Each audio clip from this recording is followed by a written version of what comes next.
once again, this time, my friends, for another meet and greet. We're Southern Fried and nationwide, so hang on to your seat. Look around, here's what I found. I guess you'll never know what you'll see on the Southern Fried Podcast Show. Yeehaw!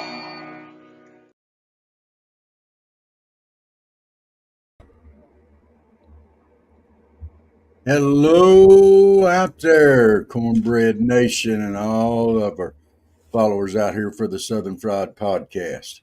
Happy Hump Day. How's Dave doing this evening? Well, better than it was this morning. Just a few hours of puniness from a shot, but better. That was a flu shot you took? Yeah, it's that time of year. So some people take it, some people don't. I'm one of those that usually does. I don't reckon I've ever taken the flu shot where I didn't get sick at least a little bit. I think that happens just about everybody. Well, it introduces it into your body in a small amount so that it can protect you from, hopefully, the strain that it can kill you. Yeah. I mean, at the very least, it'll put you on your butt for a good while. Yeah, and that's not good either. But it can kill the older you get. Well, you know, if we were as young as we used to be, we probably wouldn't worry about it as much. But, we're not quite as young as we used to be. Some of us are a little older than others, and some of us are a little younger than others, and. Well, I'll be crossing over the big 60, so I'll be, I guess, old. Well, we'll probably let you slide a little bit longer before we start calling you old. We may start referring to you as senior, maybe. Senior citizen, maybe. Would that, Well, you can get that at 55. Someplace. That's right. You can. So, are the Bravos playing tonight? I honestly don't know.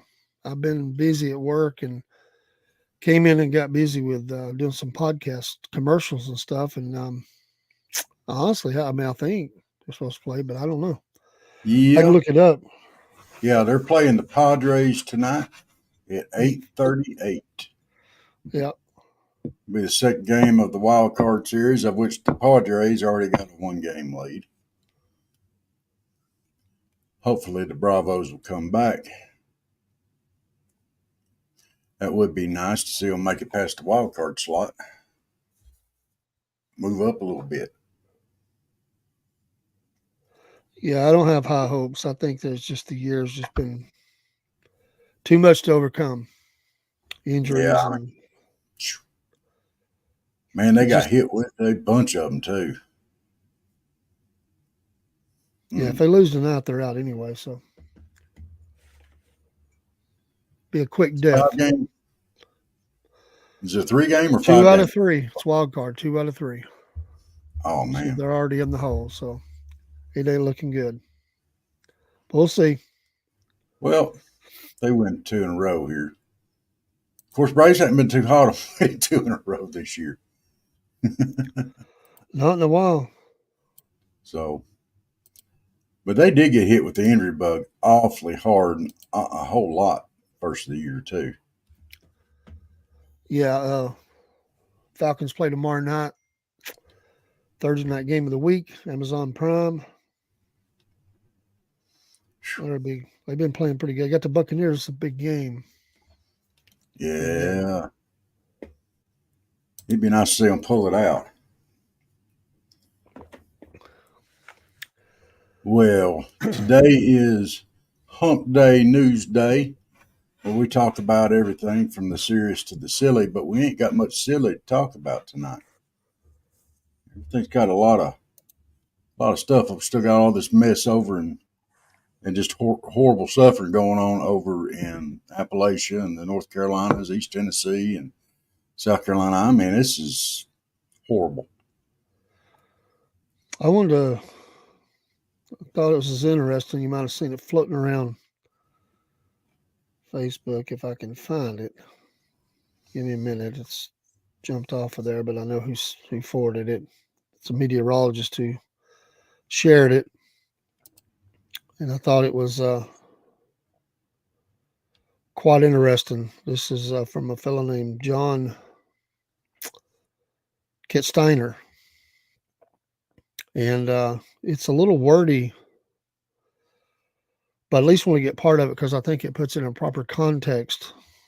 Because some people think all they got was a little wind down here. Yeah. That's John Kitsteiner. This is forwarded out by Glenn Burns, who's a meteorologist. He said it's a must read, and I agree.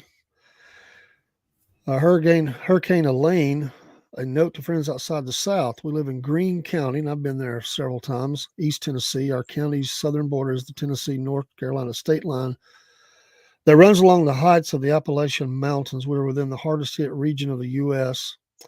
So basically, people are asking why it was so bad. So he's trying to sum that up and talk about how big this storm was. But what a lot of people don't remember, I'm going to skip ahead, is that the storm that came through 2 days before the hurricane hit, they got in that area, in their area right there. Let's see. They got several inches of rain. They had 7 to 11 inches of rain arrive before that hurricane, so they were already saturated. He works at a hospital there, which is less than an hour from the one they had to rescue people off the roof. They have no running water. They're having to truck water in, and it's closed except for the emergency room because they don't have any resources to do anything with. He was trucking in 300-gallon totes in the back of a truck for the first few days so they could flush the toilets and wash hands. They finally had porta potties and water tanks on trucks to keep the emergency department open. And then that hospital, the other one I mentioned, there's one in Asheville, North Carolina, will get hit very hard as well. So I just want to get to this part because it really summates it. So they got the 7 to 11 inches, and then the hurricane come up in there and dropped anywhere from 20 to 30 inches of rain, depending on where you were at. Wow. That is 40 trillion gallons of water. 40 trillion gallons of water is enough to fill the Dallas Cowboys Stadium 51,000 times. It's enough water to cover the entire state of North Carolina with 3.5 feet of water. It's enough to fill 60 million Olympic-sized swimming pools. It's enough. It is 619 days of water that flows over Niagara Falls. So they just got hammered. And the flooding, they said how much flooding. The French Broad River usually crests at 1.5 feet, but it reached 24.6 feet during the storm. Another river reached almost 22 feet. During the peak of the flooding, the dam up there took on 1.2 million gallons of water per second. Compare that to Niagara Falls, which peaks at 700,000 gallons per day. Anyway, it just goes on and on. I won't read the whole thing, but that puts it in perspective of just how much water fell. It's kind of stalled right there. It was moving fast. It kind of stalled when it made that turn right over the area, and they just got inundated. That's just, and that whole situation up there is just horrible. So, but I do see we're still seeing where FEMA's got their boots on the ground and going, and all the local and state, and plus all the donations that have poured in as well from neighboring states. There's controversy about FEMA though, because FEMA has been they put forth some controversial stuff before they talked about all the other things that were going on there, like illegal immigrants, and they've caught heat. But that's what do we expect? It's a federal institution ran by the people we're trying to see voted out. So, what do you say? Yeah. Sad. It's See, like question number 2 at the debate was about, what was it? Question number 2, climate change. Come on. They're just, yeah, looking for anything and everything to rail on the Republicans. And, all of a sudden we get some bad storms. Well, we've had bad storms before, a lot of them. okay. And here's something that I find that is very telling on that, and it's something that's I've seen it before. FEMA's top initiatives include this plan has 3 goals. Have you seen this? I've heard about it. The first goal is to instill equity, prioritize a diverse workforce, and remove barriers to FEMA programs. Yeah, that's what it was. I said, well, That's their that's what I first. meant. Well, that's what I meant. Yeah. Okay. I was, And then lead whole lead whole of community, engage the private and nonprofit sectors, as well as state, local, tribal, territorial, and federal governments. And then the third thing, promote and sustain a ready FEMA. Ensure emergency management workforce is ready to support those served. So before we can even get to that, we've got to instill equity and then play politics yeah. before they can even start helping. Is that the way that reads? Well, that's what they say. Mm. Okay. Always an agenda. Yeah, that's. I'm glad they got their priorities right. I'm sure the people in the Carolinas and East Tennessee and Northwest Georgia and stuff like that, and Appalachia, they really appreciate that the fact that instilling equity is their number one goal. So at least that's what it seems like. Mm. Absolutely. So all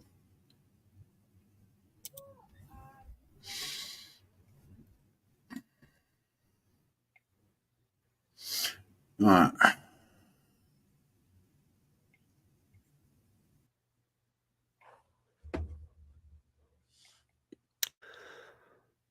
The debate was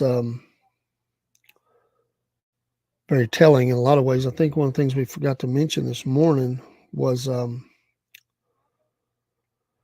little bit about that they talked about climate change instead of all these other issues and trying to draw parallels to the storms. And of course they want to stay as far away as they can from economy and the border. So they had to look for something. So I'm glad we're done with the debate. I really am, because I think it's it just they can get out now and just do their own thing and talk about their issues, and so they're already getting out and kind of doing that. I'll be early voting the third, or working the polls the third week of early voting. That's what I'm trying to say. A couple of short days, morning and then evening, and then the long day on election day. And I'll just say on that, because it should be very busy to early vote if you can. Some people are trying to saying you need to vote on the day of and stop the steal. Just vote and get yours in and get ahead of the game so you don't get caught in the crowd. Hopefully it'll be a crowd. I don't know if it'll be a crowd or not, but hopefully it will be a crowd, and people get out and exercise their right to vote. I was looking for something else I wanted to bring up, but on our page, I put a little, if you're into true crime, our friend Chickbait has a new video out about the Delphi murders. And I was trying to find her headline, but she revisits that. It's a very current video. So go to YouTube and type in Chickbait, Chickbate, 2 different words. If you're into that kind of thing, she has interesting. I was commenting with her today on her page about that, and we're friends, and we try to support each other. And she's sent people our way, so we'd ask that you send people, or we'd ask that you go there, and we'll try to send some people her way. If you're into true crime, there's a lot of different people that do those type of shows, but if you could support her, and that's a heinous, I mean, just crime. Kind of broke my heart today. She showed a lot of pictures of the girls at different stages of ages, and just I learned more about it than I knew because of her. So there were some things I didn't know about the lay of the land and everything around there, and that train bridge. It's very interesting. I wouldn't walk across it. I'm not a thrill seeker, but I think it would be good if you could go watch that and get. It's about 40 minutes long. I think she would. I know she'd appreciate it. So we do have, and I was working on a couple of things, and real quick, I'll just play one of them while I make my coffee because it's kind of loud. I've got a new, hopefully it'll play. Got a new commercial. Hadn't had one for this before, but let's play that real quick and let me make this coffee. Maybe it'll make in the time. It might have to do 2 commercials. Join the Southern Fried Podcast each Sunday morning at 8 a.m. Eastern Standard Time for Sunday Morning in the Word. That would be the Word of God, of course. Maybe you're getting ready to go to church, or maybe you can't go to church. Maybe you're homebound or not able to go, not feeling well. Well, we hope to give you a little church before you go to church. And extra church is not going to hurt any of us. So join us each Sunday morning at 8 a.m. and we'll dive into the Word of God and have a few thoughts that'll get you started in your day. I hope you will read your Bible each and every day and pull out your Bibles on Sunday morning and follow along. And we'll just have a good time in the Lord Jesus together. So join David Cordell every Sunday morning at 8 o'clock for Sunday Morning in the Word with the Southern Fried Podcast. God bless. Thing, and it's made out of stuff.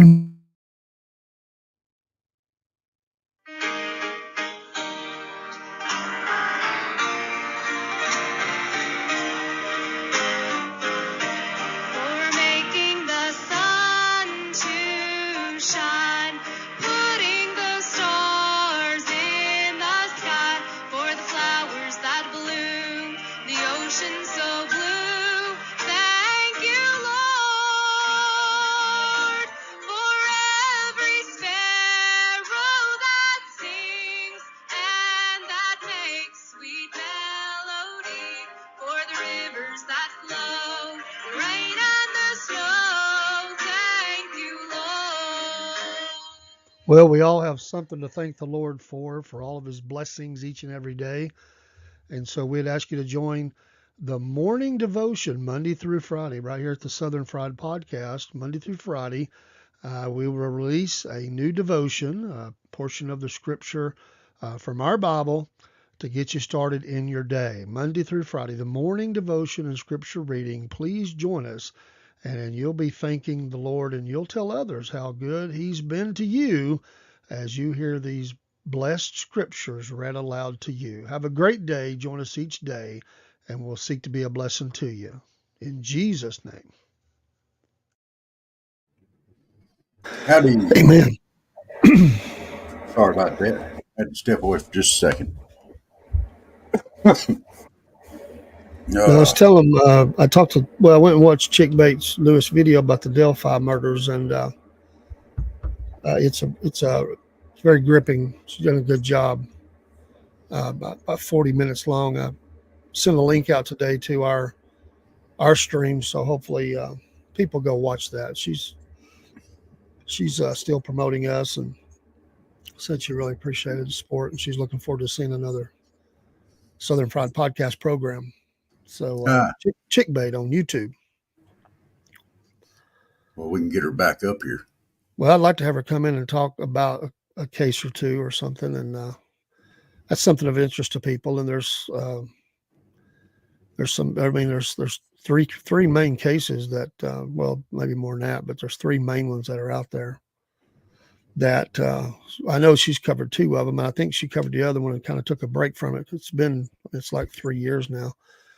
and it's so heavy on the hearts. Took a break from it and started covering some others. They're all hard though. There's nothing easy about them, but some people are really into that kind of thing. It'd be nice for us to have a little bit of a spot for that, and not to get into her genre, but I think it'd be a good addition to see who might want to talk about that. Yeah. Yeah. We can do it.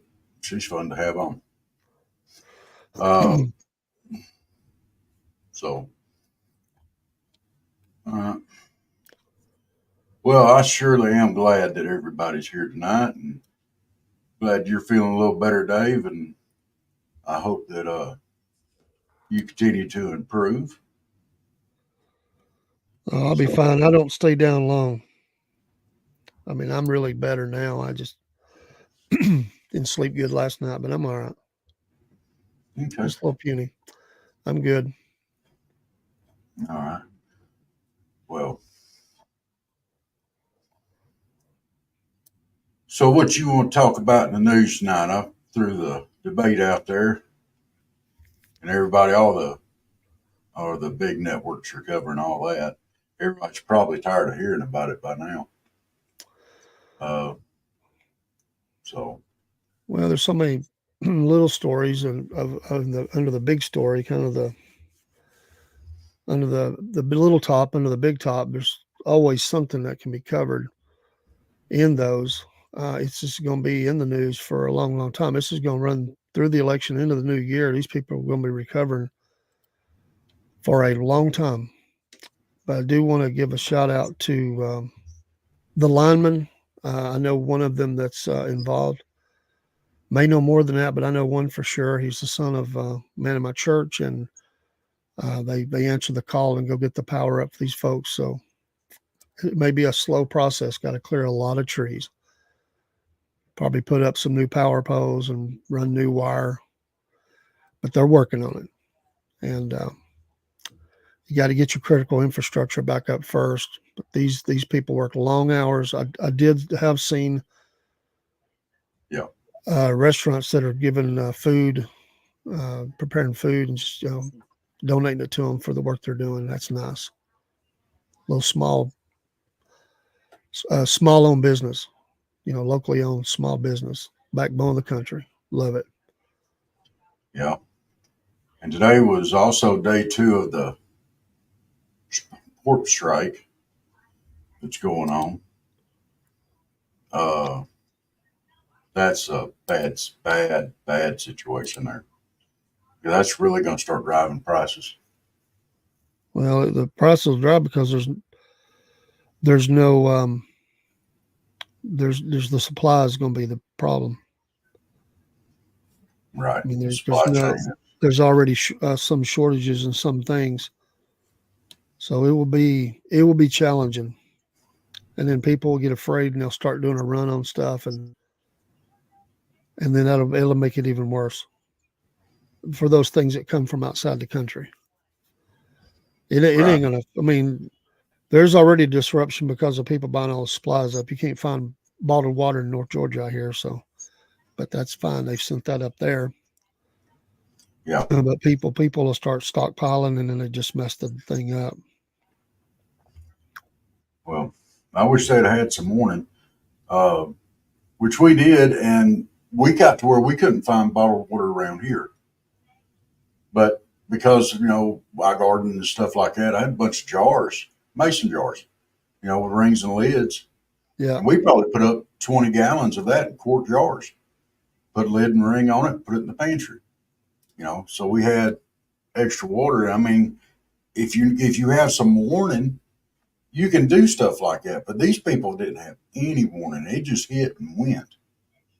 And disaster ensued. Yeah,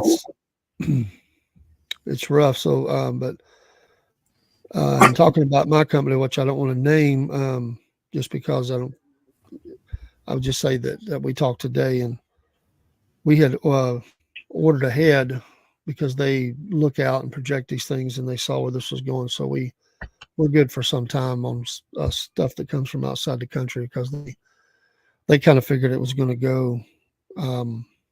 It was going to go to to some sort of a prolonged strike.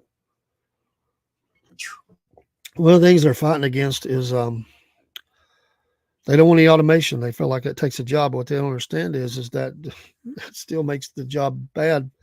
Automation helps repetitive stuff and heavy things. And of course, I know they don't want crane operators to lose their job and go to automation, but the people who keep, who still have jobs are going to make even more money.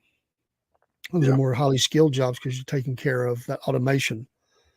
But that's one of the things they're fighting against. Plus, they want a 77% increase in pay over so many years. It's going to be sticky for a while. Yeah. I've heard the reports of their union leader, what he makes. I've seen what he makes, and it's he's well paid. I'll give him that. Well, the leaders ain't the ones who ever suffer. No. And apparently, it looks like the White House supports it. There's no talk scheduled, so everything sits. Wow. And Savannah, Georgia is included in that. It's one of the biggest ports. It's one of the two biggest in all of the United States. There's a lot of goods coming there. Good luck on getting your cars, because that's where a lot of them come in at. It's well, Savannah, Brunswick, maybe more Brunswick. I think it's probably included too.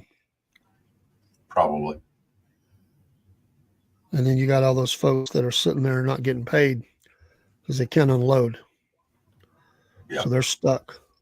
So it impacts world shipping. Mm-mm-mm. They want a $5 an hour raise each year over 6 years, over whatever you make, $5 each year, or each, $5 an hour increase every year. That's wait a minute now. Let's do the math on a 40-hour week. That's $200 a week every year raise. And 200 times. Hang on a minute. I got a calculator right here. I thought I did.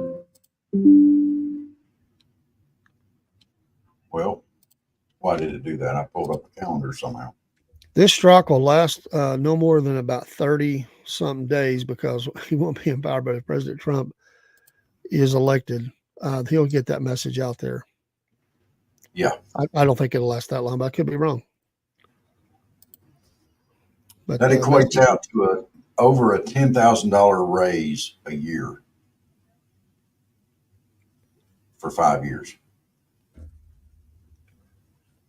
That's 50,000. Yeah. Well, 6 years. Oh, 6 years. My goodness. So that's 560, $5,600 or $56,000. So, and they're trying to say they don't want automation. You got to pay people that kind of money. Yeah, it's going to even push it even harder toward automation, it would seem like to me. They won't guarantees that it's not. Well, automation is what keeps companies in business and able to compete against a foreign low wages and keep jobs here. Without that, a lot of companies have already been belly up. They'd already moved to overseas, Mexico, somewhere. They would have left the United States. People don't realize the crunch that companies are having to do to stay in business in America. Aren't these ports, most of them, owned by foreign countries? No, they had the Port Authority, but who actually owns the receiving end of it? I don't know. I don't know the answer on that. I'll do some research. I think I know just enough to get myself in a lot of trouble. I don't know enough about ports. But I think the receiving end is actually owned by foreign countries. I mean, the port itself belongs to the United States, but let's see if I can figure it out.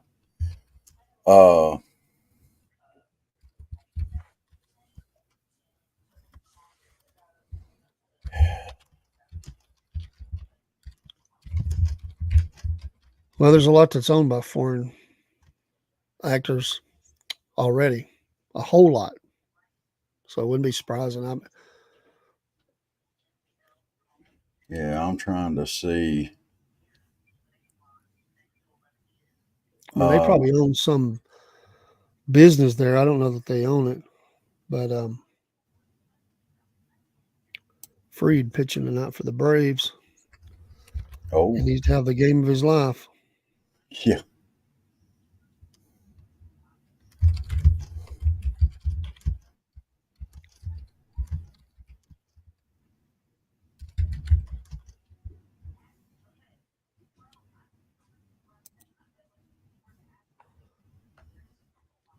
Uh, there you go. China has stakes in 5 U.S. ports: Miami, Houston, Long Beach, Los Angeles, and Seattle. But that's not over here on our side, is it? Well, Miami is. Houston is. Yeah, it extends all the way to Texas. Yeah. So that's going to be interesting. Well, the longer it goes, it will be, because there'll be companies that will have to find alternate things if they can get it in different ways that cost more money. That go Now, to different ports and are not included in this, which will take it longer and cost a lot more money. right. It couldn't, wasn't there an action that Biden could have taken to push this off a little bit? And it's called the Taft something act. He can delay it for 80 days. That would have the new president in to deal with it if he had wanted to.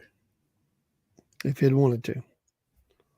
So, Taft-Hartley Act or something like that. I've heard it before. I don't know a lot about it. I just know that it would delay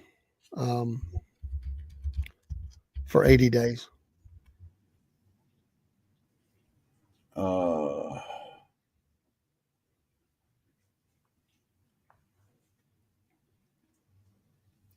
let's see. It was actually passed in 1947. Yeah. They can. It was a way to suspend a strike. It is Section 206 of the Labor Management Relations Act of 1947, better known as the Taft-Hartley Act. Right. They can do a 80 day, what they call cooling off period. They don't call it suspension, but cooling off. But that's what they're doing. And it was meant to curb the power of unions. So, and after World War II, there was a series of strikes in 45 and 46 by workers who wanted better pay and working conditions, which I'm sure they deserved it. Yeah. OSHA didn't come into existence until 1970. So I don't doubt that. But they were trying to get the country moving, and they couldn't have strikes all the time. So, they, it is a give take. Hmm. Well, I mean, this is something that for Biden, he's darned if you do and darned if you don't. He's going out of office anyway. He doesn't really care. But for Kamala, this is going to set the stage for he and she are setting the stage for. Okay, it's more important that we take care of these union people than the whole rest of the United States, because that would send the wrong signal to them, to the labor people. So I mean, or the union people, put it that way. So and the rest of the United States can suffer, for the sake of the few. And I know, everybody's lives matter, but come on, it just seems like a 80-day cooling off period to let the next president get in there and try to negotiate something or help out with it would have been the way to go. Am I wrong on that? Is that It's been used 37 times since its inception. George W. Bush used it in a longshore and warehouse union standoff. The two sides end up reaching an agreement, but he says he won't use it. Okay. They just don't want to. They don't want to hurt their labor vote. I mean, that's what it's all about. Yeah. Well, anything they can do to get some power, stay there. So, well, I kind of found a meme today that would kind of, to me, kind of brings that to light a little bit. Would you like to see? Yeah. I could personally relate to this meme because, you know, I have them. Um, but yeah, how important it is to stay in power and what that looks like. Oh, I hope this comes up good.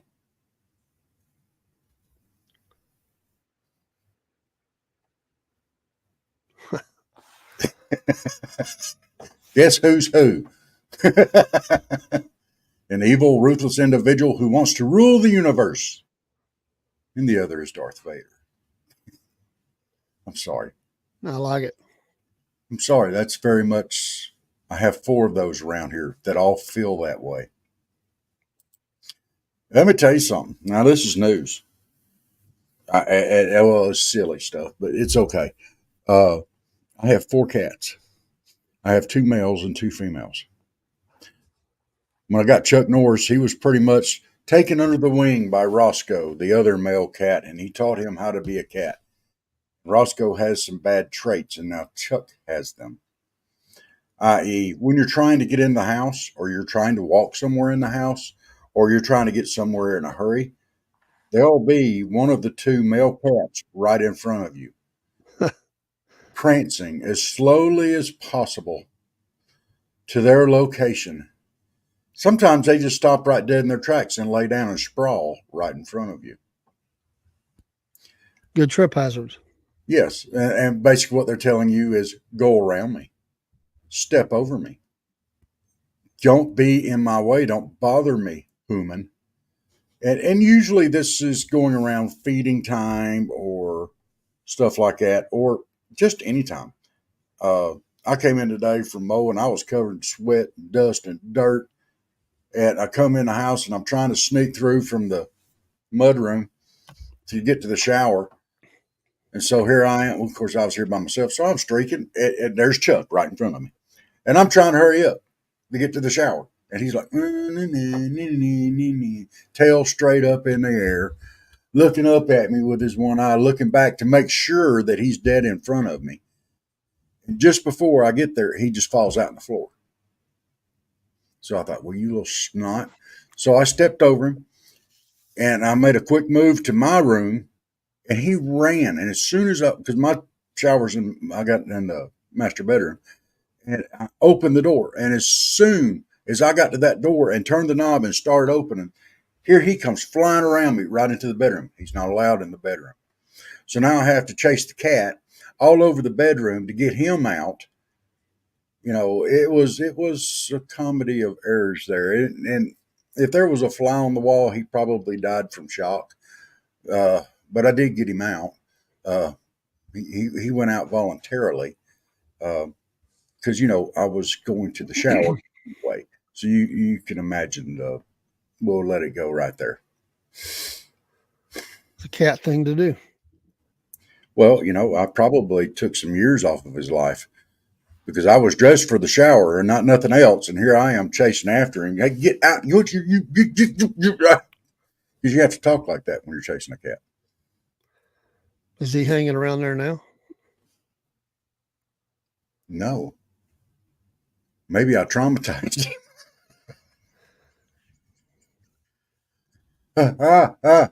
He got an eyeful.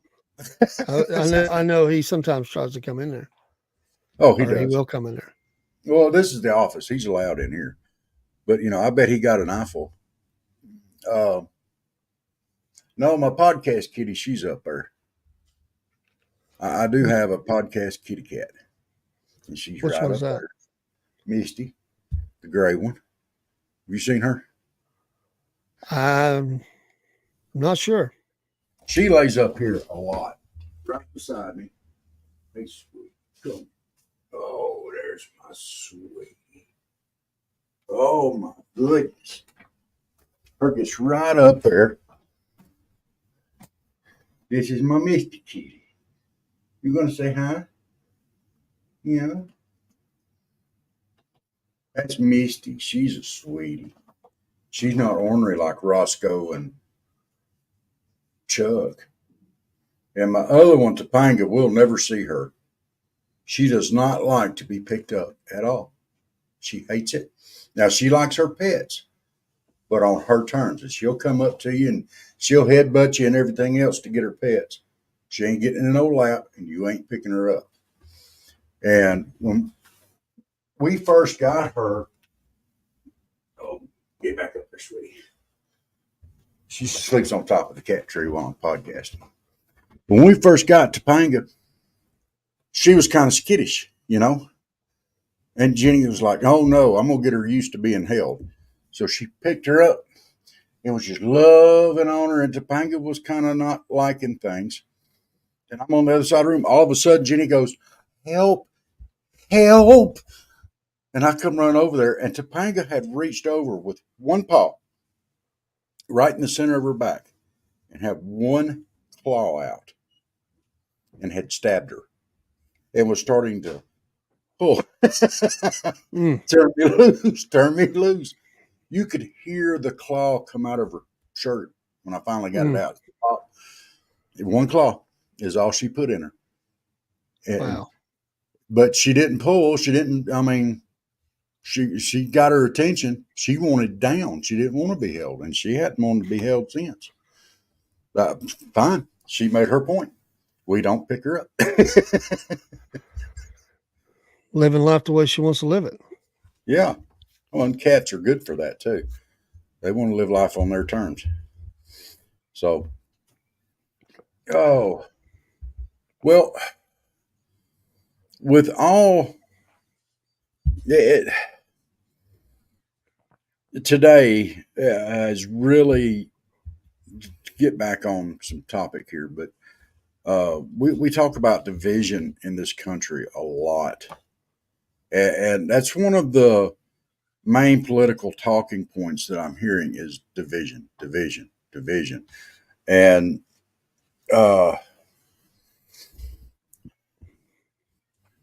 like let's look at the moderators from last night. They were very much trying to trip Vance, I think. They were bad. They were horrible. Worst I think I've ever seen. Yeah. So they broke their own rules for the debate because there wasn't going to be any fact checking. And so they started fact checking it. And which is fine. They muted him as he was trying to explain where he was coming from after they broke their own rules. If they're going to break their own rules, he should get a chance to respond to that. And they muted him, although he got most of it out before they did. But well, yeah, I didn't like how they talked to him. And no, you're muted, your mics are off, nobody's hearing you. We're moving on. I would have waited till what he did a little bit. I just wait till the mic comes up, and I'd say what I was going to say. Yeah, and I would have said is America. This is why we can't have debates because yes. they didn't want to come off looking bad. But I would have called them out. So America wants to hear this. Yeah, you can't cover everything in one 90-minute debate. No, you've already wasted our time with some things. Now we're gonna talk about it. We want to talk about it. Mm-hmm. That would and I would say you would have to answer to America if you don't let us talk about it.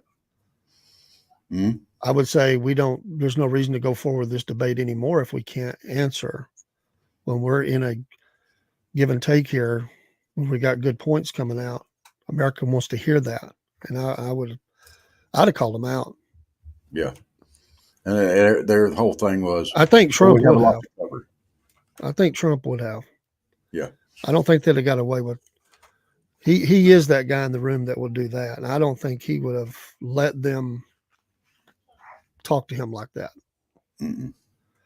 But they're the vice presidents. They're trying not to cause a stir. So it's not their place to do that. I get it. But they were horrible. Horrible. But you know, I They love the really, fact. I thought they were But pandering to each other the way they were. Thank you, Maria, whatever the names was. Oh, yeah, thank you. I mean, it was, come on. They were really, it was sickening to watch. I really love the way that Vance kept hammering home the. They kept talking about and Waltz's policies and all this kind of stuff, and he kept hammering home. She's been there for 3.5 years. Why hasn't she already done it? Why not? Where are all these great policies? Where are all these great decisions? Where are all these great economic moves? Why aren't we already doing it? What I would have, I would have just said, well, we've seen your policy. We don't need to talk about it. The American people are sick of it. Yeah, And even if you try to change it, why? Should we? Why should America give you another four chance? more. You've ruined it. If you can't figure it out in 3.5 years, my goodness, why should we give you another four on top? What do you say? You shouldn't be if you're failing at your job. You shouldn't be trying to put all this stuff out for a promotion now. I agree. I agree. Too. Joe said in the 2020 election, the buck stops here. He said that over and over. He really loved proclaiming that the buck stops here. Well, Hmm. it does. And it's not just Joe, it's her too. Hmm. And It so was their policies. I wish they would bring that out. They forget some of his people, some of their people around them are missing the boat. Yeah, They're missing the boat. They're not. You got to go back. You got to use their own words against them. They were doing that to Vance, and they were doing that to President Trump. They need to go back. They need to plant that in their brain and pull that out and say, fact check this.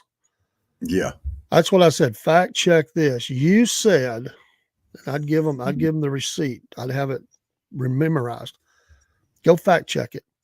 You said, and then I would say what they said. I'd give them the And, place, the time, the date. You said this. Fact check that, America. Go. and the when he was saying about abortion, that they wouldn't do it up to the ninth month and all that kind of stuff, or whatever. Uh, I saw a fact check on that. Where did I find it? I can't type tonight.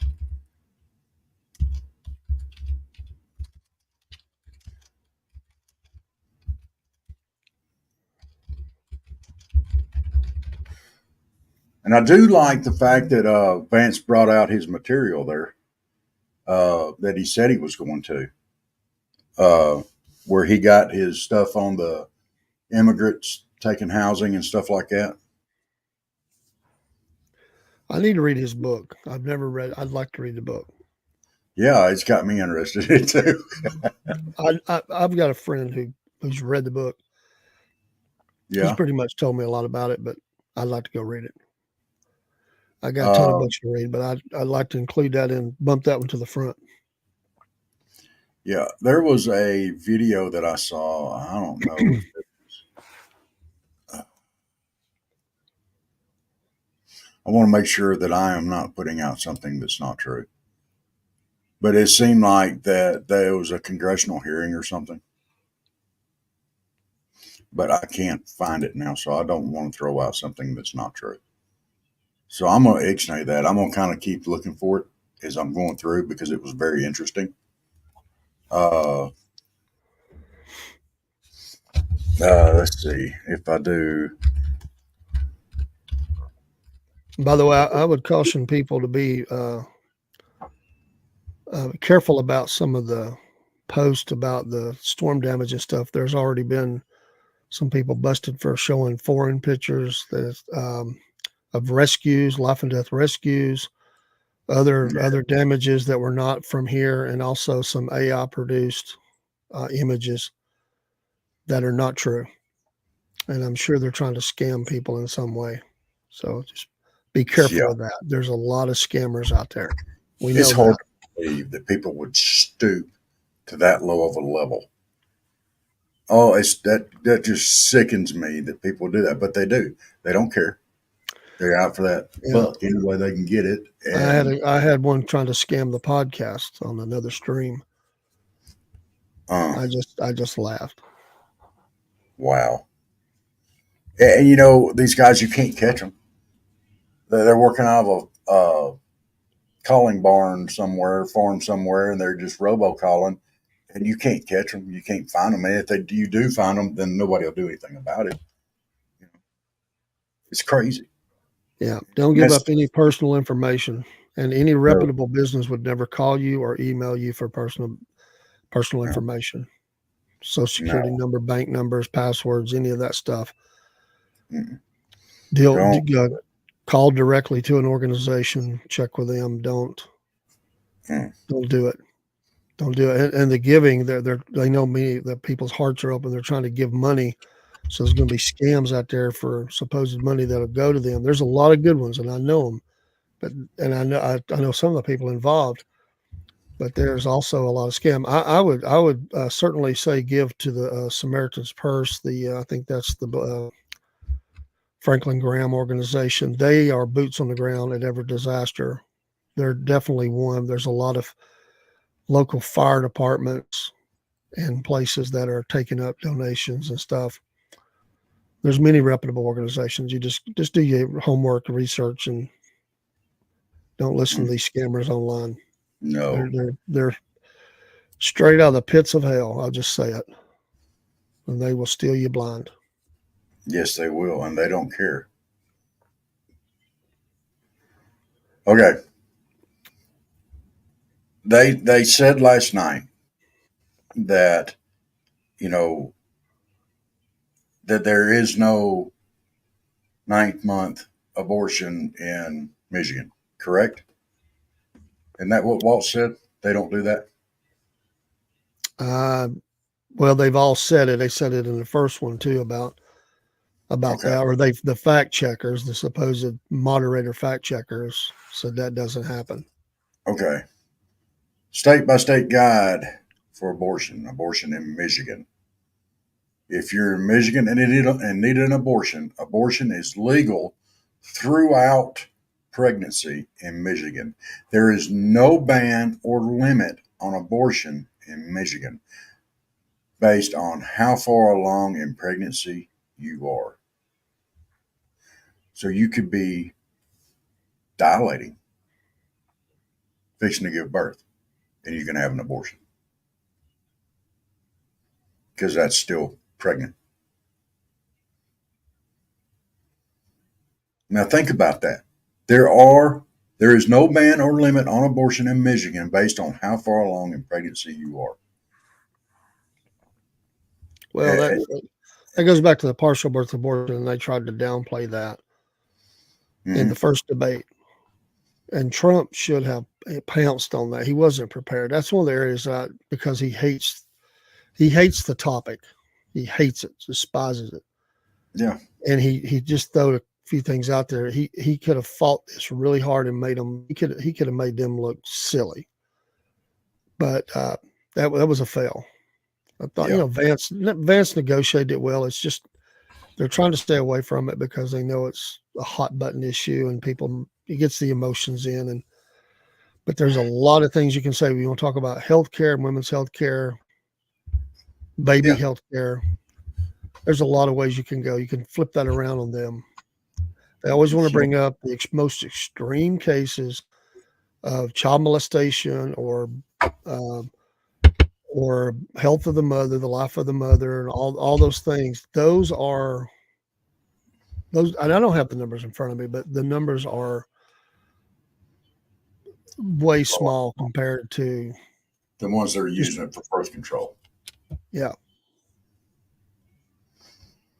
And when you try to bring up somebody like Abby Johnson, who worked for Planned Parenthood, you get people say, well, that story's not true. That didn't happen. She lied. Yeah. Well, you just keep repeating it, and I mean, I think that what they should, I just think that because they don't want to go there, they want to stay away from it. They want to move on and just try to navigate it. But I tell you, all they got to do is go to the Kermit Gosnell house of horrors in Philadelphia, Pennsylvania, that the mainstream media has tried to squelch. This guy's in jail for the rest of his life. There's a house of horrors for young women. Filthy. Young girl died on the table. I mean, he had people doing procedures or weren't even qualified to birth a cat. I mean, it is a horrible, horrible story, and they will not cover it. There was a documentary done on it, and they done all they could to get it banned off social media platforms and stuff. I mean, they're fighting it with everything they got. They don't want them stories getting out.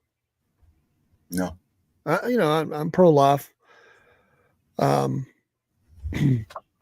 there's so many stories. I mean, I was talking to somebody just today that said their health was in danger with one of their children, and they told the doctor. They said the doctor would not shut up about it, about wanting to abort the baby. She said, "This is not going to happen. You need to stop." She said, "I will take the risk. I'm not hurting the baby." And it was touch and go. There was a lot of things, but she's grown now, children of her own, I think. My mama said, "No way. Don't believe it. I'm not doing it." And so, Now, who was the woman? Amber Thurman? Is that the woman that he was talking about that died trying to get an abortion? I didn't hear the name, but they'll comb the curry comb the countryside to find something that they can. Yeah. I mean, that's.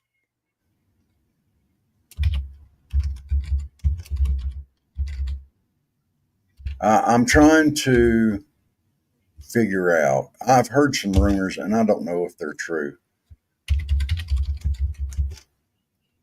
All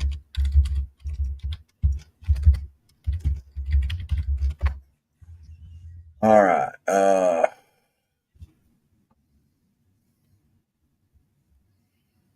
Says she died after delayed care. Okay.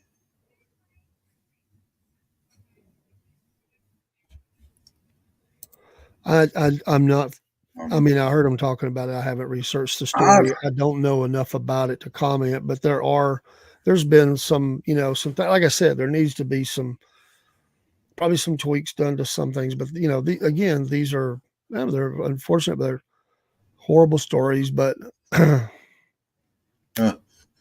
here's but one. how many people? I mean, I'm not trying to make apples to oranges, but how many people die in hospitals every day in surgery? In hospitals because of incompetency and everything else that goes on, including women in some of these places that due to incompetence, they bleed out and they lose both. It happens. Yeah. Here's the story that I heard, and this is from Alliance Defending Freedom. Says you may have seen the headlines about the tragic death of Amber Thurman, who died from a septic infection after taking abortion drugs. Recently, a state committee deemed her death preventable, leading pro abortion activists to try to falsely pin Miss Thurman's death on Georgia's pro life law. She took abortion drugs to try to take the baby that way, and it ended up killing her. A septic infection. It had nothing to do. I mean, yeah, if she could have got her to another state, got everything cleaned out, whatever, but they could have done that here. If her life was in danger, there's provisions for that in Georgia state law. On that, if the mother's life is in danger, they can take the baby. They could have took the baby. So, according to FDA's own label, roughly 1 in 25 women who use abortion drugs end up in the emergency room. Women and girls across the country suffered serious, even life-threatening complications such as severe bleeding, infections, or sepsis. Despite these risks, the FDA has removed all in-person doctor visits, including necessary screenings for serious conditions, life-threatening complications like ectopic pregnancies, as well as follow-up care, causing more women to end up in hospital emergency rooms. I mean, come on. Uh, you know, now this is what I've been hearing. But they won't, once again, mainstream media will not put this out. They're not going to talk about that, you know. So my question is this: if abortions are not legal after a certain time period in the state of Georgia, would not the abortion pill or stuff like that be illegal in the state of Georgia after that time? I believe so. You know, but see, why didn't somebody bring up that part of the story? Why didn't Vance throw that out there last night? That would have Well, been an like I awful said, interesting. there's some things that, I mean, he's under orders from Trump. It's just like Walls was under from Kamala. There's certain things they don't want him to go in certain areas, and I'm sure that was navigated. Get through it. Let's not dive in deep in that, because the longer you stay in that conversation, the more, when 3 on 1, they're going to find something to try to make you look bad and trip you up, and that's a Yeah. win-win for them. So you got your talking point, you get through it, and then move on. Now I can't believe they held Waltz's feet to the fire on the China lie. Well, I'm That shocked. cracked me up. There was a lot of liberal chatter, how nervous they were at how he looked, and also about those kinds of things. I don't know where that came from. I'm shocked that they went down that road. I'm glad they did. I am too. They didn't. I I mean, don't know. I don't think they've really explored the military service law, but they did that one. yeah. Of course, maybe you could say it because they love China. I don't know. Maybe they were trying to defend China. Who knows? I don't know. Can you name another time in the history of debates that we've been able to see here in the modern era that a candidate referred to himself, be it vice president or president, referred to himself as a knucklehead? Well, worse than that, a friend of school shooters. Yeah, and a friend of school shooters. Even though it was a misspeak, Mhm. it'll go down in debate history It will. without a doubt. Especially if they lose. If they Well, lose, they'll deflect off of her and say he brought her down with his bad debate. He will be the guy to fall on the sword for her. If she's lost on election night, well, they'll, first of all, I'm sure they're going to talk about Steele and getting the lawyers involved. But ultimately, once all that has run its course and they've got nothing or what, you know, I just believe that history will record that they will say that he was a bad choice. yeah. Here's something that also worries me a lot. What is going to be the next round of stuff that they throw at Trump if he wins? If he wins, they're going to come after him again and again and again, just like last time. Well, he as president, it's going to be hard for him to do a whole lot because he um, there's certain things they can do, not total, but after he is, I mean, they'll definitely do some stuff, but after he has left as president, then there's no doubt in my mind that they're going to try to bury him. Mm. I mean, they're trying to do it already. It's just not worked. It's Yeah. cost him a lot of money, a lot of inconvenience, a lot of embarrassment, them go rifling through his wife's belongings in the house. Yeah. I would say if he doesn't win, it's going to be a bad day for a lot of people, because I really believe what's to stop them. They're going to pack the court, and then all these. That's what they're going to supersede all the state laws. They'll put back in place whatever they want, Yeah. because they're going to pack the court to their advantage and pass everything they want to pass. And then that's when they'll start banning some guns, certain guns, and that's what they want to do. They're already screaming for that. Pack the court. Yeah. They've threatened to do it. They want to be, and that's why they are deaf. They held, they haven't pulled that right now because they knew that, well, Biden was going to run the second, term. And, but in the last term, and of course, they're going to push her to do it. Well, they just tell her to do it because she's not going to be running things anyway. Joe wasn't. And they'll do it. If it costs her a second term, so be it. But I'd see them doing that. They'll try. Now, I don't know if it can be stopped, but that's what they'll want to do, is pack the court. Now, Congress, and of course, if Congress does not have to, a lot of people don't know this, Congress does not have to follow the ruling of the Supreme Court. A lot of people don't know that. But you have to have, it's a very high threshold of votes to do that. But I'm not expert on this, but I do know that I've studied it and heard people talk about it who are. And even though they generally will follow the Supreme Court, there is a way that they can not follow if they have the votes. They could just not follow their rulings.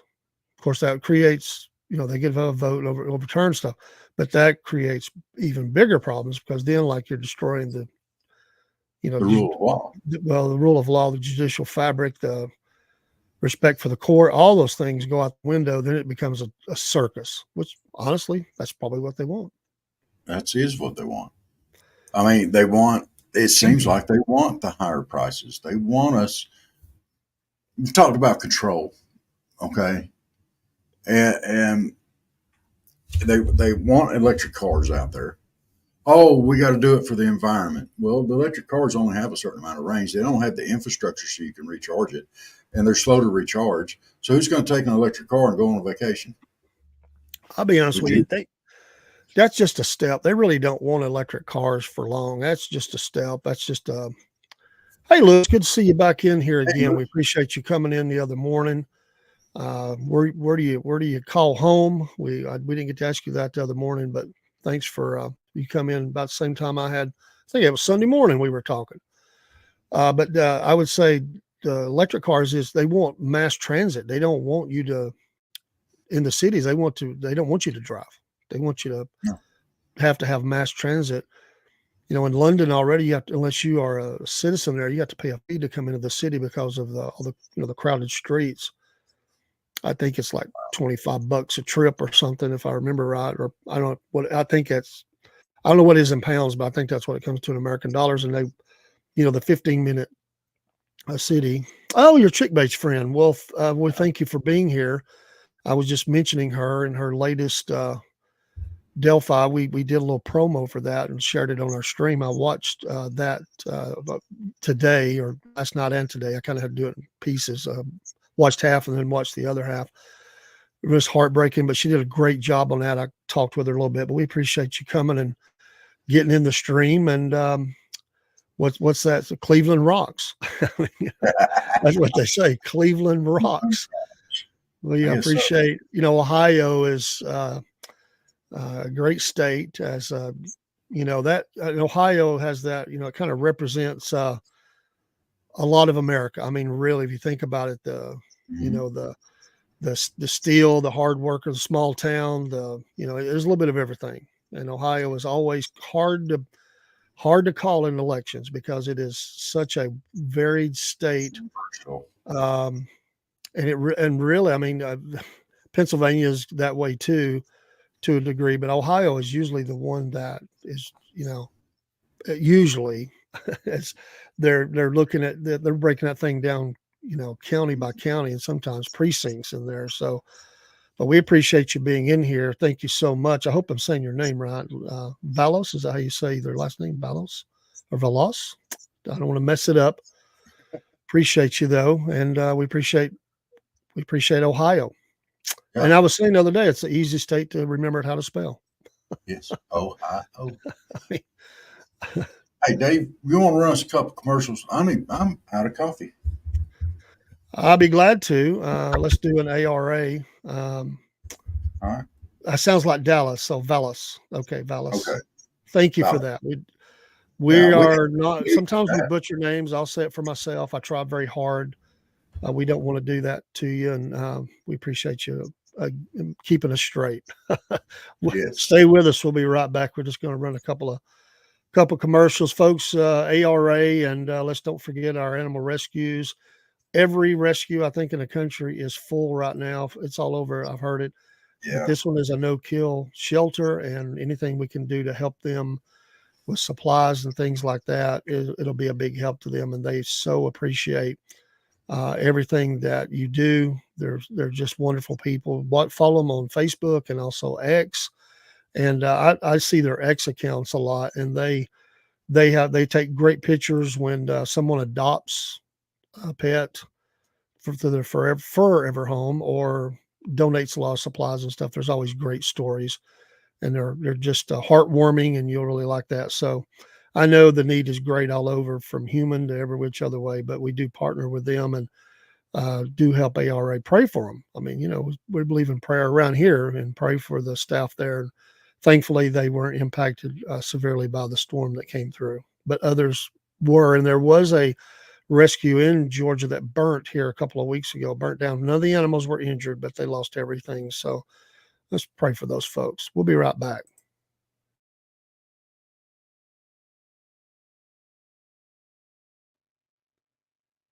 Here at the Southern Fried Podcast, one of the blessed things we've been able to do is partner with the wonderful people at Animal Rescue Alliance, Inc., ARA.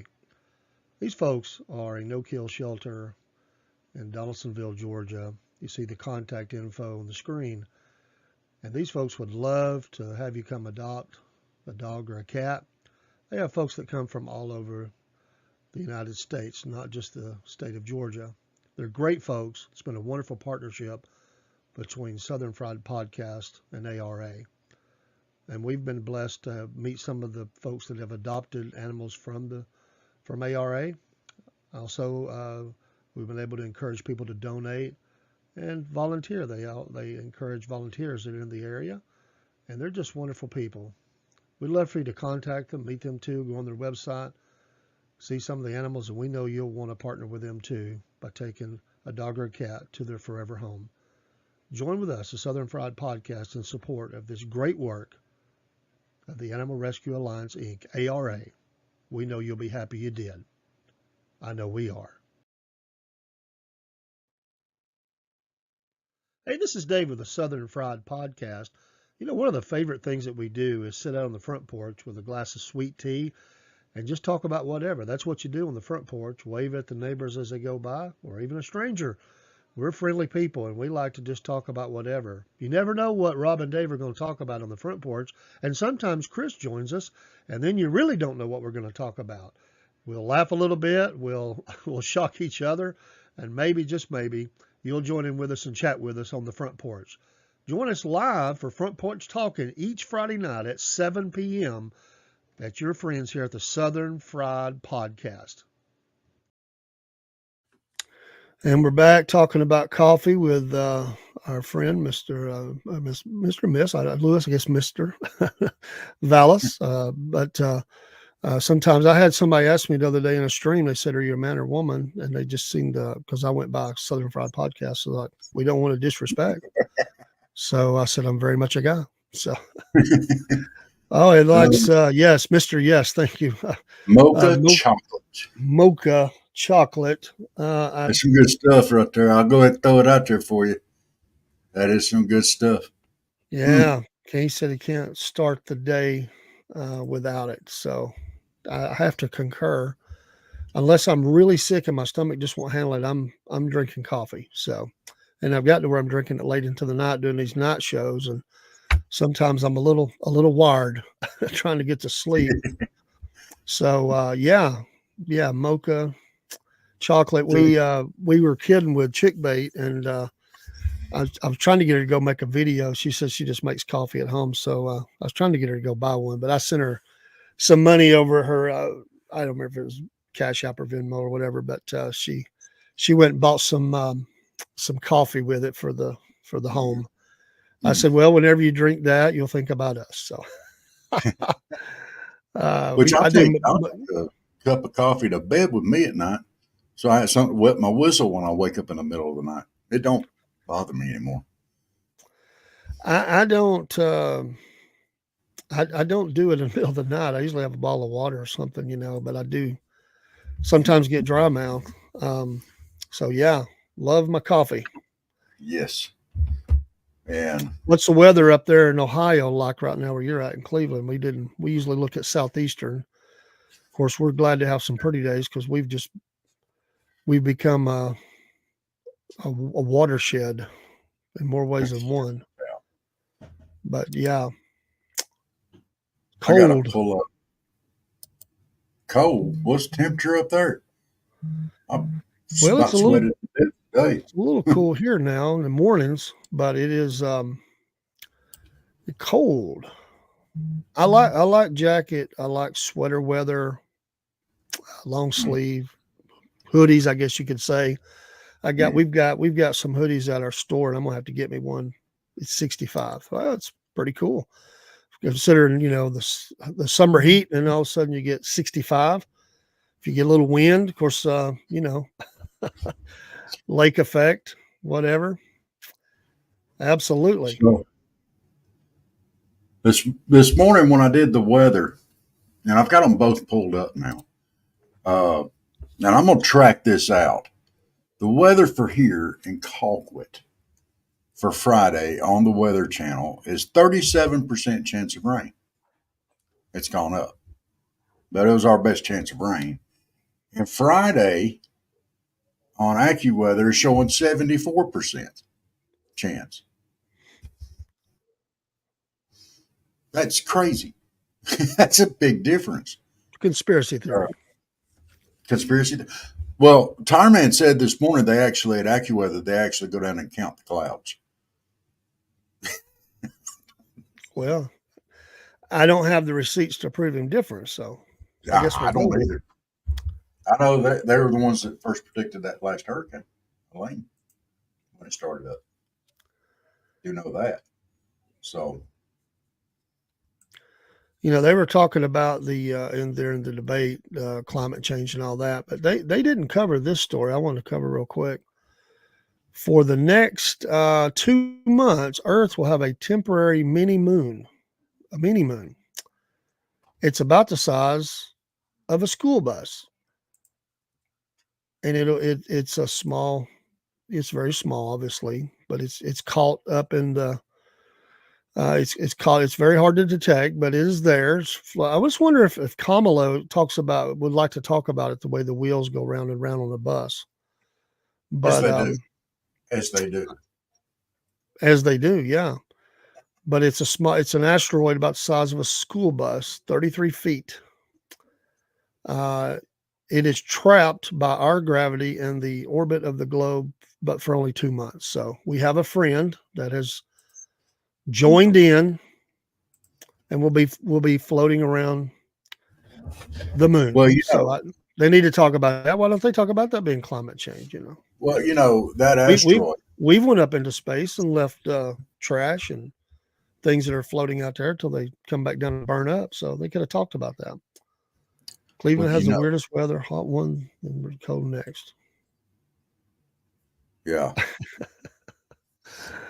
That asteroid, it came from a middle class family like me, and it traveled here looking for a better life, as you will, and that asteroid wasn't raised drinking $1 million baby formula, and I went to the I didn't go to there, but I haven't to the wall down to the border, but I haven't been to Europe either, and God bless everyone. Oh, yeah. as you will. Sorry.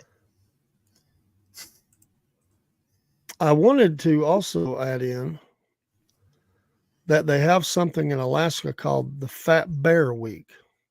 What? It's at the Alaska's Katmai, they said National Park Preserve. Viewers pick their favorite among a dozen brown bears fattened up to survive the winter. It's been going on for 10 years. I've never heard about this. Celebrates the resiliency of 2,200, this is from the AP, 2,200 brown bears that live on a preserve on the Alaska Peninsula. It goes on down to the Aleutian Islands, but they had to delay this year's Fat Bear contest because one of the participants, a female brown bear known as 402, was killed by a male bear during a fight on Monday. It was all captured on live stream, and also a male bear killed a cub late July. So big competition for the fat bear. Big Daddy says you're not winning. They took out some of the competition. Yes. I would love to go to Greece too. There's some things I'd like to see. Great foods. They don't like to work a long day in Greece, so about maybe 12, 1 o'clock they're headed to the house. It's hard to get anything done. They like to go. They eat a lot. They eat a lot, and they don't like to work a lot. And I could dig it. I could go to Greece. This morning on our morning show, we gave a big salute to Chicken, Alaska. Speaking of Alaska and the bears up there, it was one of the gold rush towns from way back when. Yeah. And they have a population of 12, although usually there's around 17, they said. And here was something really interesting that we didn't get out on that this morning. On September 7th in 2021, Jack in the Box restaurant released an ad campaign claiming to have purchased the town for 10,000 clucked chicken sandwiches and a commemorative hat. The company explains on a website created for the campaign it was only an ad, but that the company had donated $10,000 to help the town amid the pandemic. However, as of September 2021, the downtown area of Chicken, not owned by Jack in the Box, was for sale, including the Chicken Creek Cafe, the Chicken Creek Saloon, a liquor store, a gas station, the Chicken Mercantile Emporium, and a 1,400 square foot residential cabin. If you had the money, would you buy a small town? And if you did, what would you name it or rename it? Oh my gosh. Kim Basinger did that in Georgia. No. If we get the opportunity, ago. If we get the opportunity to buy Chicken Alaska, we have to do it. Southern Fried Podcast, man. That goes right in with owning Chicken Alaska. Come on, dude. I like it. Dude. And they still do gold painting up there. Dude, how awesome would that be? It has a dry winter, subarctic climate. How cold does it get? It has, characterized by extremely cold and long winters and warm, short summers. I'm not panning for gold if it's less than 32 degrees. I mean, come on. So far, the temperature in January has never exceeded 32 degrees. The extreme high temperature in December is also 32 degrees. There's a good chance of frost even in the hottest months of the year in June, July. No, I don't want to go there. Extreme temperatures range from minus 72 degrees to 91 degrees Fahrenheit. Mm-mm. Well, speaking of cold, the Padres are beating the Braves 5-1, so the bats are cold for the Braves, and it looks like Minus they're 71. they're going down in flames. Nah. 5-1. Yeah, I like around 72, brother man. I can dig it. Look, Maybe up to 80 if the humidity's low. It's got to be warm enough to go down to the beach and go swimming. 1 second. So, yeah, if y'all don't like going down to the beach, going out free diving, whatever, get out in the water, then that's probably up y'all's alley. If I didn't like it so much, it might be up my alley. But I'm I like it to be up close to 90 when I go to the beach. I don't care for it to be much hotter than that, much cooler than that. You start wanting to put something a little heavier on the swim trunks and you get out there in the water. But going down to the Gulf is always a fun time for me. So, do y'all have any good mountains to hike on up there, Lewis? Do you like hiking? 90's even better. Yeah, for the beach. But not much more than that. Because you'll get out there and roast, be sweating. Of course, I'll be out in the water, so it don't matter. It doesn't bother me so much. But I sure do hear a lot of complaining from the people that go with me when it's 90 and up. Around 90 is okay. But the people that go with me, I hear them, oh, it's so hot. Oh, and I'm out in the water. I'm like, really? All I got to worry about is the sunburn. So, I'm really thinking we might have to look into buying chicken Alaska. I don't know how much it's for sale for. That would be very interesting. I mean, there's only 7 to 12 people that live there. I mean, we go visit it when it's really hot in the summer. I don't want to go when it's cold. Not really mountain, but they're okay. So it's kind of hilly. What it sounds like. We got the Appalachian Trail up here in North Georgia and it runs all the way up Maine. And that's a lot of that's some rough hiking there. Uh, George Eastman, he's hiking it, and I don't know if he's still hiking or if he came off yet because of the storms. But he he hikes it every year. If you'll go back and watch that interview we did with him talking about on the movie The Keeper, or if you watch The Keeper, it'll explain why he was a veteran, suffered PTSD, and it's the story of his journey up and down the Appalachian Trail, the AT they call it. So it is definitely worth watching. So, when Dave gets back on, I've got to tell him there's still active gold mines up there. So enough gold was mined here to make it worthwhile to haul huge gold dredges to this remote location. Huh. That would be fun. I bet it's cold out there in that water though. Whew. Because they got a river up there that runs right there beside it. Okay. Well, Chicken Alaska's almost in Canada. Almost, not quite. So,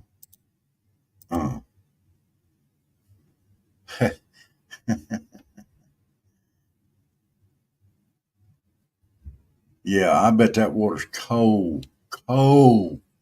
My goodness. But if you find gold, I bet it'd warm up really quick. They found a way to do it with dredges. So, uh,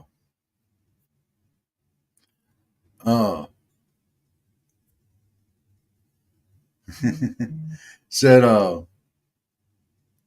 because of the ptarmigan in the area, and I don't know if you know what ptarmigan is.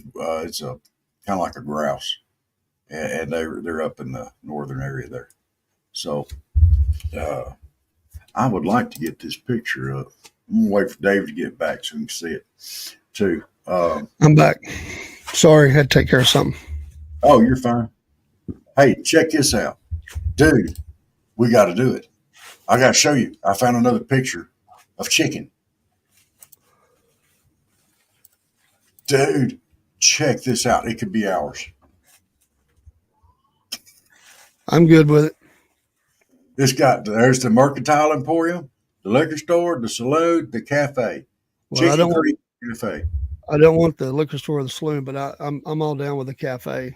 Well, we could take the chicken store and liquor store and the saloon and turn them into something else.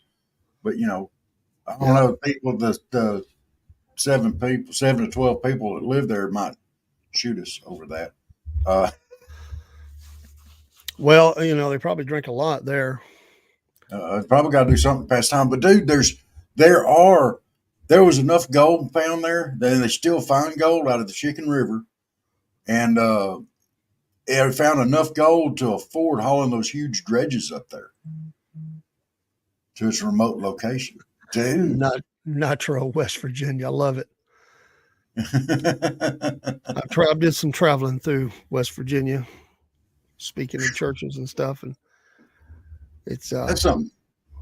I need to during travel. the wintertime, you're going to get caught in snow in some parts. Dude, I'm just saying. I bet if we bought chicken, dude, that if we found gold in the river, we'd be rich. That would make that water a lot warmer. Are you going to be the mayor? No. I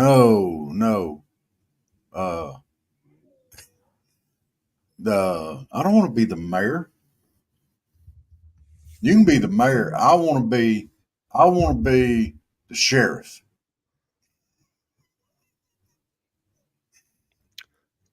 Constable Blevins. No, sheriff.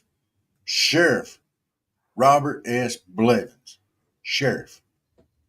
Lewis, have you been across the gorges in West Virginia? That's pretty neat.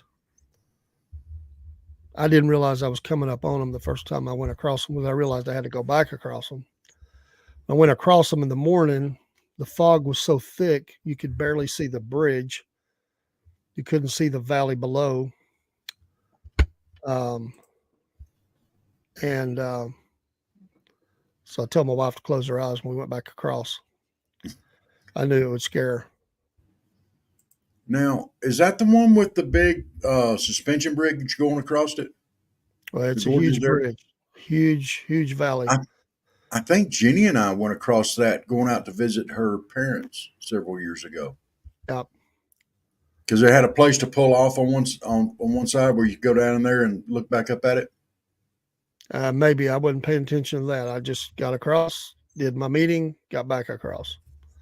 Oh. We didn't drive down in the valley. You can go down in there. It's a bunch of turns, but I've been there. But I wish I'd have a picture or video of that fog that rolled in. You couldn't see nothing but barely the bridge. Wow. Creepy. You knew you were way up in there. You could tell. And at every joint where they join, you get that little bump, and it just creeps me out. But it's a magnificent structure. Yeah, but I can see where it would don't jar this thing. That's what I was thinking. Lynn just told me to tell her when we got off the thing. She said, "Tell me when we're back on solid ground." Wow. Well, I'll put that back up. I didn't mean to. That was some more information on chicken. I'm done with chicken now. I'm sorry. See if you can pull up a picture of the gorges. Of the gorge? Yeah, the gorges in West Virginia. It's pretty. It's a neat engineering thing. All bridges are, but just to where the depth of this thing.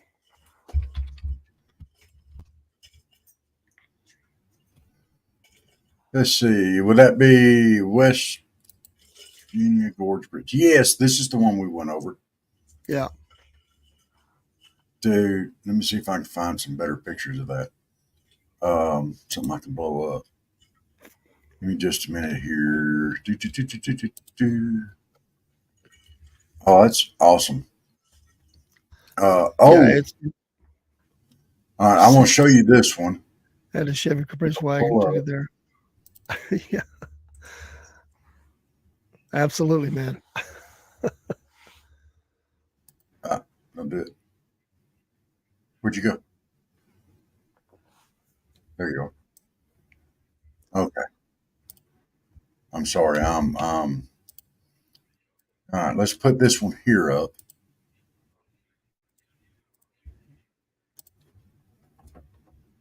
Check that. Yeah, yeah, pretty That's cool. that's the one that we went over. And when Is you're that? up on top of that thing, it looks a whole lot taller than it does Oh from below. yeah. But what you were talking about with the fogger? Hang on a minute. I got to put this one here up now. Well, come on. There it is. No. Why can't I? I got to get Yeah, it. it is beautiful, Lewis. It's a beautiful spot. I loved it. I wish I'd had time to go down into the valley. We were kind of on a tight schedule, which just happens a lot of times when you're doing that kind of thing. Yeah, Jenny and I were too, or we'd have went on down in there maybe. But uh, Probably take an hour to get to the bottom of all the turns. oh my goodness. Oh, this is beautiful. Uh, see if I can pull that up anymore. Uh, Yeah, with it's all the very ice, snow, or in the trees and stuff. That is beautiful.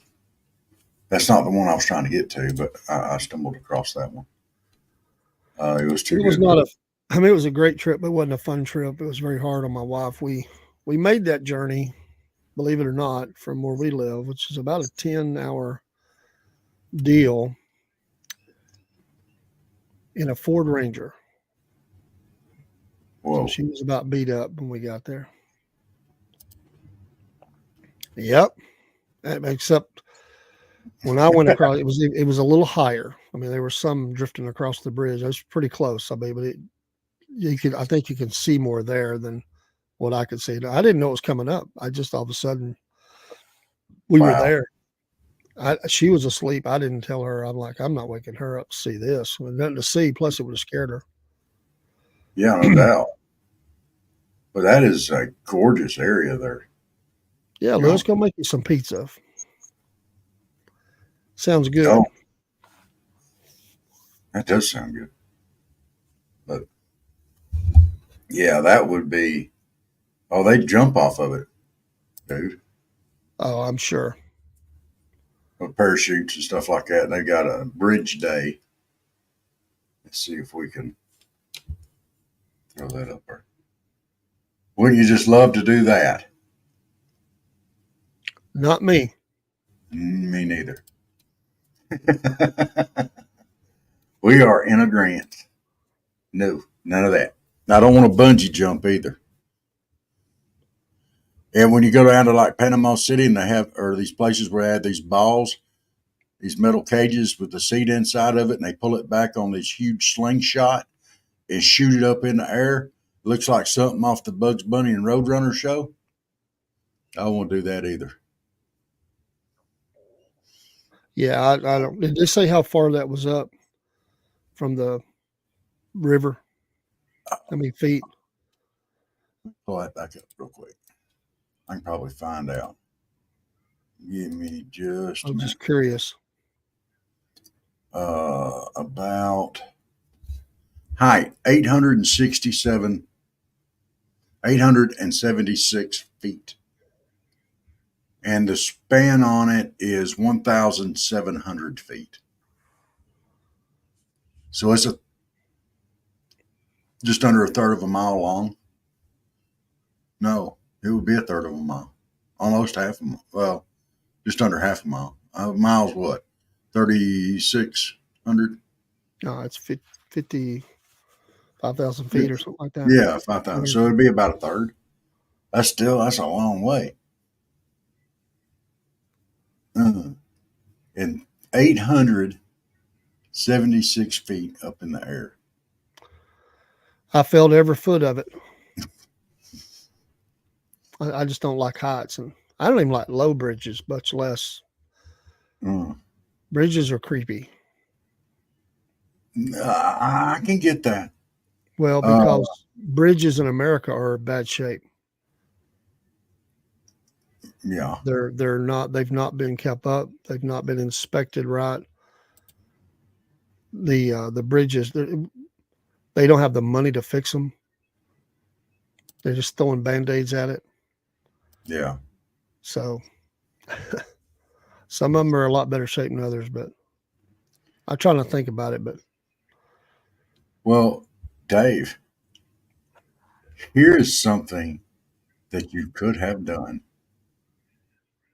Oh my. I gotta find. Oh, we gotta expand this. This is called the bridge walk.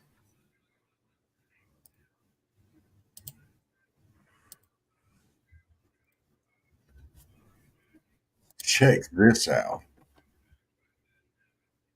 This is underneath the Gorge Bridge. You can see the structure here where it comes up, making the yeah, arc. This is underneath that bridge. You can walk across. Now you have to wear harnesses and stuff, but there is a walkway underneath the bridge. no way. See the lines there they have for the. Oh, dude, I didn't know they had that. Now I would do that. I would do that. Uh, Look at that. Now that would be awesome. No, I didn't mean to put their faces up there, but I'm just going through the pictures. That's right at the top of the arch there, it looks like. I would do that. I mean, you got your feet on something, it's a bridge. Uh, Well, I would hope somebody's instructing them how to put that on because most people don't put harnesses on right. And if they slip, they're done. yeah, but it's got like rails and stuff too. I think that's just well, yeah, you can see the rails there, how high up they come. So I But imagine there's open spots there too. hey, Oh yeah, oh yeah, oh yeah, yeah. There's rails there, Rob. Yeah, yeah, yeah. Let's sit on the edge and kick our feet off the edge with our harnesses on that we don't know how to put on right. Oh yeah, yeah, yeah, we could do it, Dave. that We could looks like race across it. that looks like a Jerry Clower moment right there. Shoot this thing. That was, I think that was the first Jerry Clower story I ever heard, and I was in tears listening to it. Talking about, the uh, John climbing the trees.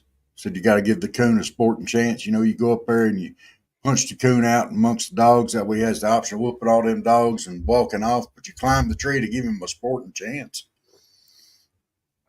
And he went up there and punched the coon, but it wasn't a coon. It was a bobcat or lynx or something like that. Said, yeah. Said he went and hollered, oh. Hmm. One other bit of news is there's been a record set in Canada, or he's a Yeah. Canadian speed skater. He has many world records to his name, but he has set a new Guinness Book of World Records for drinking an entire pouch of Capri Sun in 21.71 seconds using a paper straw. I didn't There think is Capri Suns were that big. there is a video you can see of that. Well, that's the Guinness Book of World Records. I guess see if you can outdo it. I don't think they were that big, though. I thought they were kind of small. But the paper But I think straw is the trick. I mean, because they've got that little thing you got to punch at. You You got that little thing you got to poke through. How do you do that with a paper straw? I'm sure they made the hole and then put it in. Oh. Well, if they're like a normal pouch thing, I could drink it without a straw. In 21 seconds. Yeah. Well, okay, there's your challenge. You'll have to come on the air and I'll have to get go one get and you. see if you can do that. And we'll time it. Okay, I can do it. I can do it. I'll get it to Capri Sun. He has the record. If we have I ain't doing video, it with no paper straw. I'm gonna do it without a straw. I can do it. Maybe that's part of the rule. Huh. I don't know. Need to look that up. If we got video evidence that you did it, you could set a world record. Guinness Book of World Record. Oh, that'd be awesome. 21.71. So if you did it 2170, you're in. Well, if I do it, it was 21 what? 71? 21.71. So if I do it in 21.70, He had to get under 22 seconds to set the record. Oh, and he just smoked it. Yeah. Who is that commenting on us down here? Is that you? Somebody off X. That's me. Okay. That's me. Cool. Those are awesome pictures. I want to go up there again. That's a long trip. And you got to go through the tunnels. Now, see, I'm not real wild about driving through the tunnels. I'm not either. I can handle the bridges. Tunnels, I'm not real wild about. There's a lot of people died making them tunnels. Yeah. Silica dust and all that. A lot of them were African American. They never saw them back at their homes again. They made a cemetery there and throw them in the cemetery. I think eventually they put some markers there. Some of them, the remains might have been returned where they came from, for families that were still around searching, looking for them. But go read the history of that. Yeah, there's a visitor center up there. I'm gonna go. I don't know if we went through the visitor center or not. I think we were kind of pressed on time, and I think we went to. We just went through there on the way, and we went over the bridge, and we had a chance to stop, so we stopped and went down, kind of off to the side and underneath it a little bit. But I didn't know there was a walkway underneath there. There's a company that sells them harnesses and hooks you up, and I'm going to do it next. If we ever go back up that way, I'm doing it. Well, you got to be careful. There's only, those harnesses, they only support so much weight. Are you calling me fat? I'm just saying. Dude, that's not nice. I'm just saying. You got to check all that.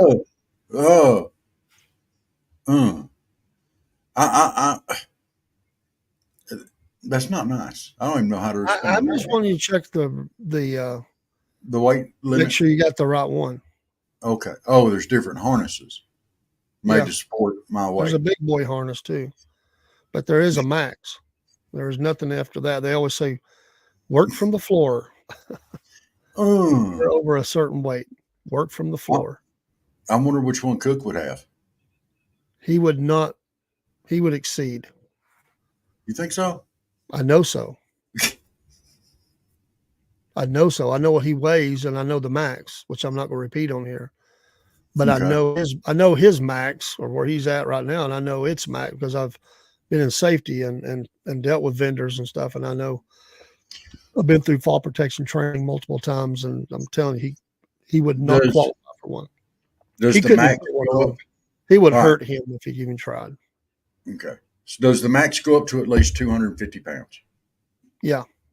I'm good. I'm under that. I'm actually closer to 220. So I really wouldn't advise anybody more than 3. I think they make one that goes over that, but I wouldn't advise anybody more than 3 to do that. The impact, if you fell, would be very bad. Very bad. Yeah. Well, it don't look like those safety cords are very long anyway, so you'd be swinging.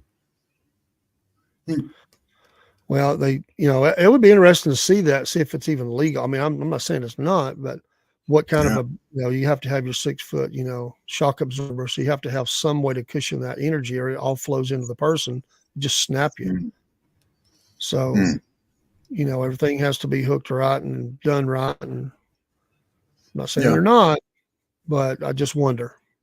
It'd be fun to What go I'm across wondering it. is, do they issue the stuff, or do people bring their own? That's I what I'm think wondering. they issue it. It looks like it's a Because company that's the that only sets way it. that you can monitor that. And I'm sure they're making money off of it. Oh yeah, oh yeah. But even still, I'd want to see the inspection records. You could look at it and tell if it's any good or not. What is that? They said that meme I've been seeing a lot lately. They said if at first you don't succeed is not your thing, then skydiving is not for you. And you're talking about making sure you see the safety things. I don't want to go skydiving, but if I ever have to, I want to know who packed my shoe. I want to make sure it's done right. Hmm. You wouldn't do that either. I got no desire to ever. Not again. Mm-mm. So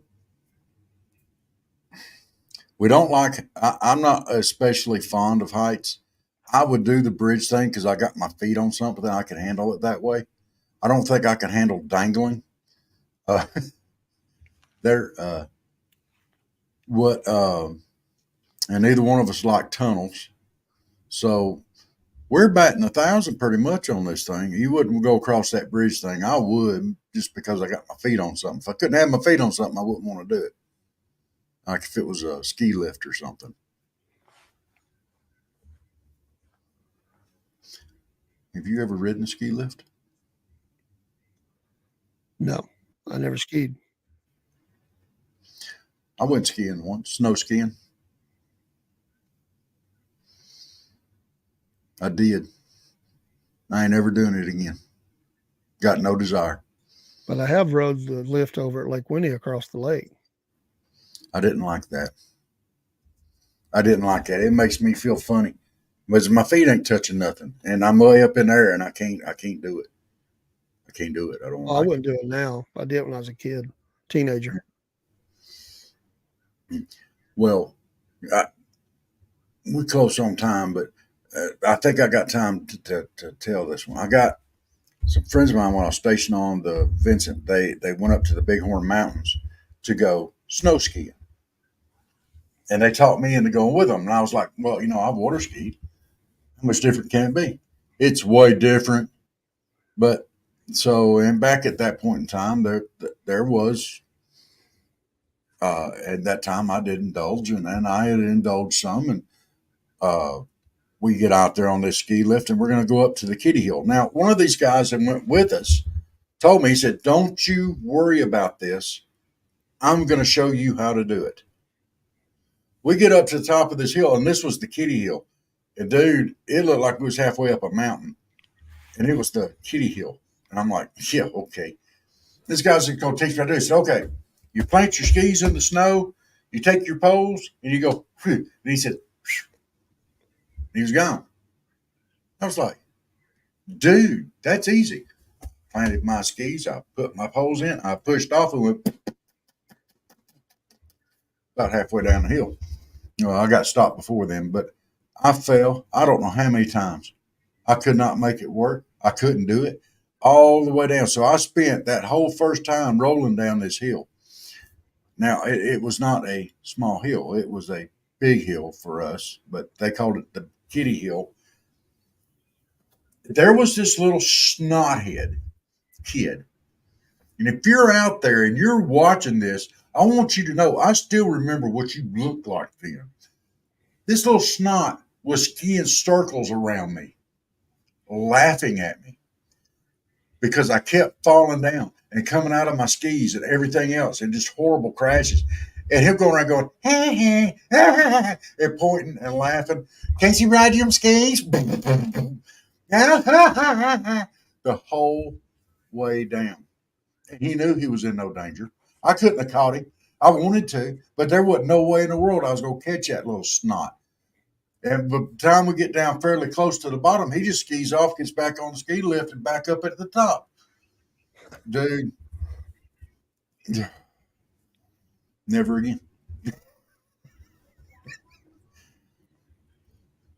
But if you're out there, I still remember what you looked like then. If I see you again, be warned. That's not very forgiveful, is it, David? I'm supposed to forgive. It's a hard wound. It's hard. That little kid, I've got names for you. I can't say them on here, but I had names for you back then. And you were perfectly safe and you knew it. uh, How many years ago was this? oh, this was back in the early 90s. Oh, he's an old man now. Yeah. His name may be Vance. I don't know. He was pretty young. This kid was about 5 or 6. He was young. See, that's we're in the 20s now. He probably So, don't even remember it.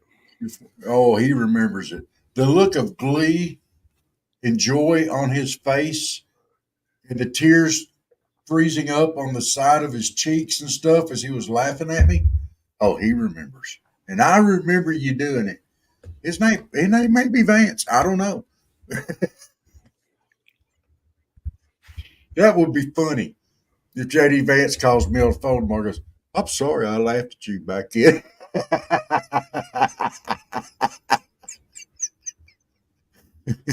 I don't think he did a lot of skiing when he was a kid. So I don't think he did either. they raised up kind of poor, and I don't think they went and did stuff like that later. Maybe.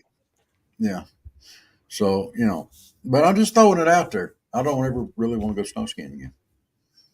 So I'm gonna mark that off my bucket list. I did figure it out before the night was over a little bit. I actually made it down that hill one time without falling. Once. Well, perseverance. Yes. It's the only time. But see, I didn't like riding that ski lift up there either. And when you ride a ski lift top of there, you got to get off that blooming thing quick or you're riding it back down. It kind of just slings you out there. And no, don't want to do it.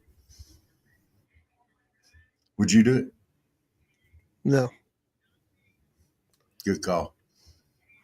Good call. The bad thing was I'm from South Georgia. So what did I wear? I wore long handles and jeans. I number one, didn't realize how cold it was going to be. And number two, I didn't realize the first time that I fell, I was going to rip them from the belt loops down low and on the inner thigh, both. I got snow in places the snow didn't belong. And that little kid going around laughing at me. When I finally got there, it's a good thing I had a pair of sweatpants in the car. Awesome.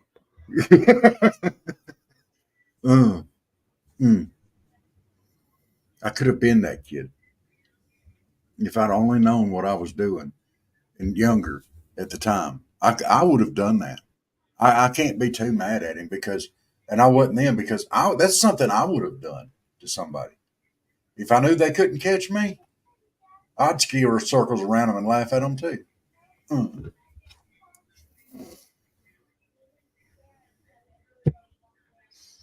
Okay, that's my skiing story. Cool beans. So, would you do water skiing? No. I did tubing when I was in my 20s, late 20s. Yeah. I never could ski. I couldn't either. No, I don't. I managed to get up once or twice, but I could kneeboard. Now I like kneeboarding a lot. So, Saw a girl the other day. She went barefoot skiing. oh wow, Apparently, that's a thing. Yeah, I'm not doing that either. hurt your feet. I've got some tough feet. My goodness. Well, I've seen them out there doing the tricks where they roll around on their backs and all this other kind of stuff, and I just keep thinking, "Ow!" So, well, sure. It's almost 10 o'clock. What say we call it a night? Very good. If you up for it. And you have a great day tomorrow. We thank all y'all for tuning in with us tonight. If I reached out to that young man that was laughing at me when I was skiing, if you remember doing that, send me a message right here to Southern Fried Southern Fried Podcast at Yahoo. And yeah, let me know that you remember laughing at me. I'd appreciate it. Maybe I can repeat some of those names later on. No, I wouldn't do that. But if you do remember it, send me a message. We need to reconnect. We'll go paintballing or something. He might be a Kamala supporter. Then we definitely gonna go paintballing. Or airsoft or something. We'll go do something. I don't care if he's a Kamala supporter. That's his business. Ain't none of mine. Some people want to vote that way. Some people don't. That's their business. It's not the way I'm going to vote. Not the way you're going to vote. But I vote for Jesus. Amen to that. I wish he was on the ballot. Yes. One day soon. He'll be there. All right. Well, everybody, we appreciate you tuning in. Y'all like and follow and subscribe and all that good stuff. And we'd very much appreciate it. And y'all have a good night. And we will see you. Dave, you doing something in the morning? Probably so. All right. I didn't do anything. I was going to do a post debate and didn't feel good. So I'm still going to do a show on that sometime tomorrow. I may do a morning show. I don't know. All right. Well, y'all, salute. Have a great night. We will see you tomorrow. If not tomorrow, then we will see you Friday morning.